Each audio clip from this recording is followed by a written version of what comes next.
in the last year, and I can fill you in on that later, but as of yesterday at 4 o'clock, the Secretary of the Defense has signed the release for Mike to be retired from the Navy as a Vice Admiral with full retirement.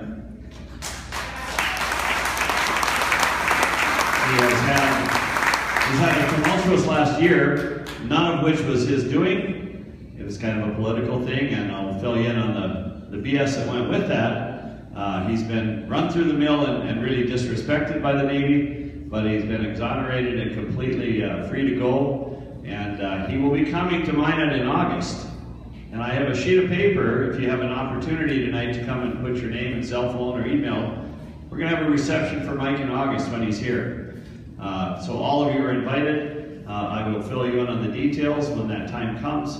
But I'd like to get a contact list, so sometime tonight, I've got a list over here in a pen. If you wouldn't mind signing up, I'll let you know when the day is and where it's going to be. And he'd love to see everybody. He greets everyone. I talked to him yesterday. On the side note, as I visited with him, as he was celebrating not only the news, it happened to be his birthday yesterday. And so he had a very nice day yesterday, and he wishes he could be here. And it won't be long. He'll be free to travel from Annapolis. So just thought you'd all like to know that. That's great.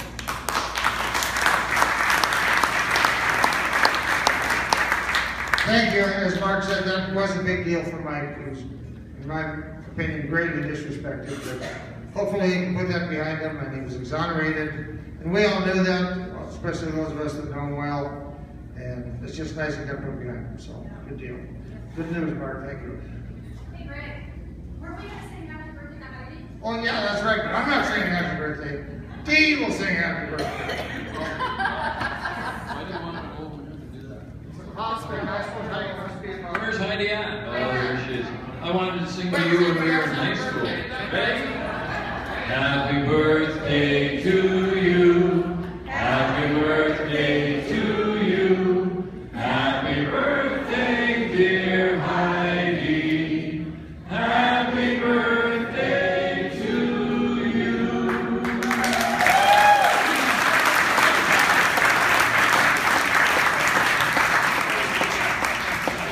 Want to say anything, Heidi?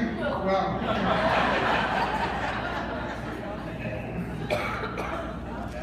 Where's Terry? I thought he was sitting at your guys' table.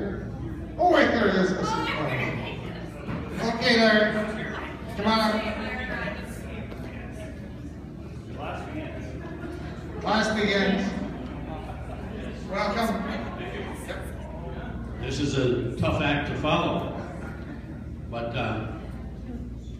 by the way, Greg, had you not been sleeping through economics class all the time, you would have figured out some ways to save money, like getting a free meal once in a while, or a doggy bag, or maybe a few more points. Anyway, one other correction. When you asked about Greg losing him in the war, and you asked if there was anybody else here who had died in the war. That was kind of a goofy question, wasn't it? Well, I don't know when you hear that anymore. Oh, well, that's good. A couple of things. It's really great to be here. The class of '70 was always kind of special for me. It was the first year, so that made it extremely special. And Diane Stye, I do want to thank you. She asked Jerry if I was in that class. Thank you. I like to think of it as we went to Minot High together for a year. When Greg said something about that there was going to be a class reunion, I was expecting a school class reunion. But looking over the crowd, it's more like a Hugh Hefner having a party at the Playboy Center. All those good-looking young girls and a bunch of old farts.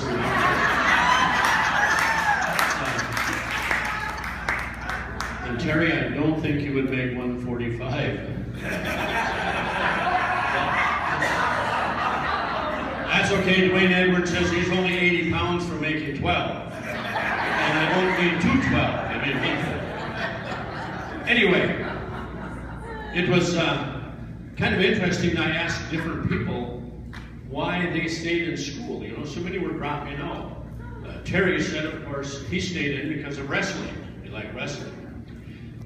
Nancy stayed in school because she liked to be close to Darwin and listen to him sing.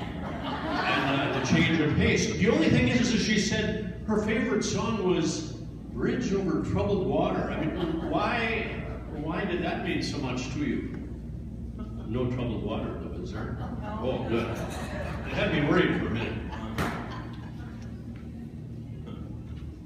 Jerry said he stayed in school because of basketball. And I asked Don Hummel why he stayed in school. He said it was a dress code.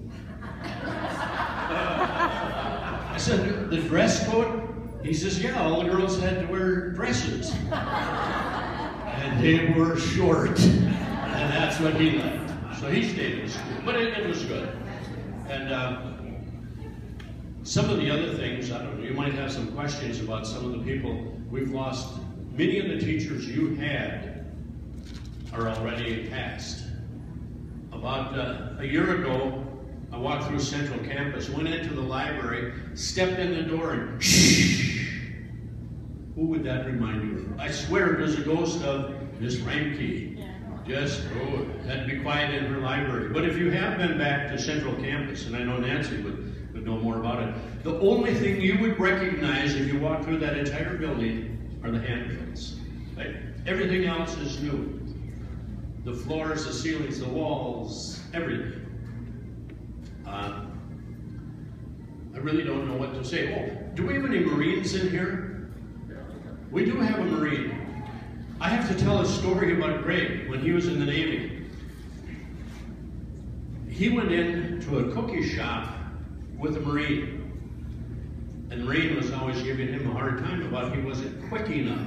He was too slow. He didn't have that sneakiness and the quickness of hand. And the Marine said to him, he says, look here.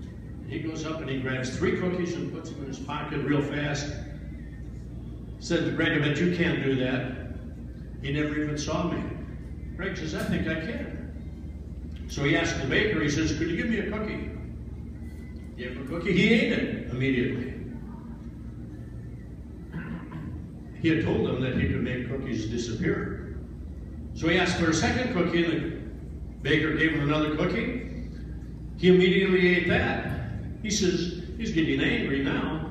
He said, I thought you were going to show me a magic trick how you could make cookies disappear. He says, give me a third cookie. He ate that. Now the guy is really mad. He says, you told me that you could show me a magic trick. I want to see what it is. He says, those 3 cookies you gave me? Greg says, yeah. He says, look in his pocket, that Marine. They're in his pocket. So he didn't get even with them. But I can't pick on the Navy because I also was in the Navy. So, but a story about Mike. On 2 different occasions, we were in D.C. and we had lunch with him in the White House. And then he gave us a tour of the White House, but it's a different tour than what you would normally get. And to show where he came from and his feelings, he took us into the flower shop, introduced us to the people at the flower shop. He called him by name. Every custodian that he ran into in the halls, he called by name. He was just down to earth. It's very, very good news to hear that he was exonerated, and I'm very happy for that. Now, a couple of things. I know some of you are getting a little old here. I heard some advice, and this is, Bjornson, you listen. They said when you turn 65, there are 3 things to remember. Never pass a water fountain without taking a quick drink. So that's okay. Never pass up a chance to sit down on a chair. And third, listen close. This is for you. Never trust a fart.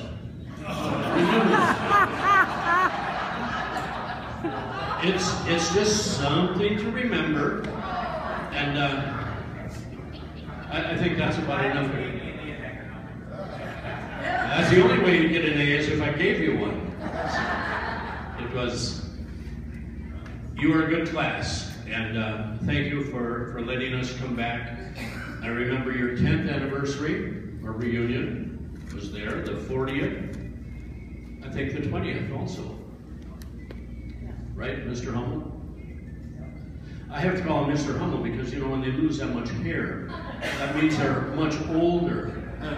Isn't that right, Dee? Oh, respect, yes, okay. With that, thanks, Greg. And,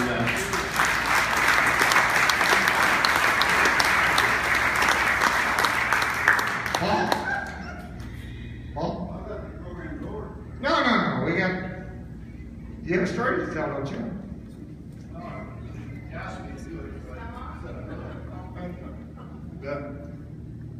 Question for Mark. Wasn't Mike on the Hillbell painting? You bet. I was there too. Yeah, you were. And I'm looking for a lad. I haven't seen you like this. And like old Longfellow guy there. Not all of us went to the kid.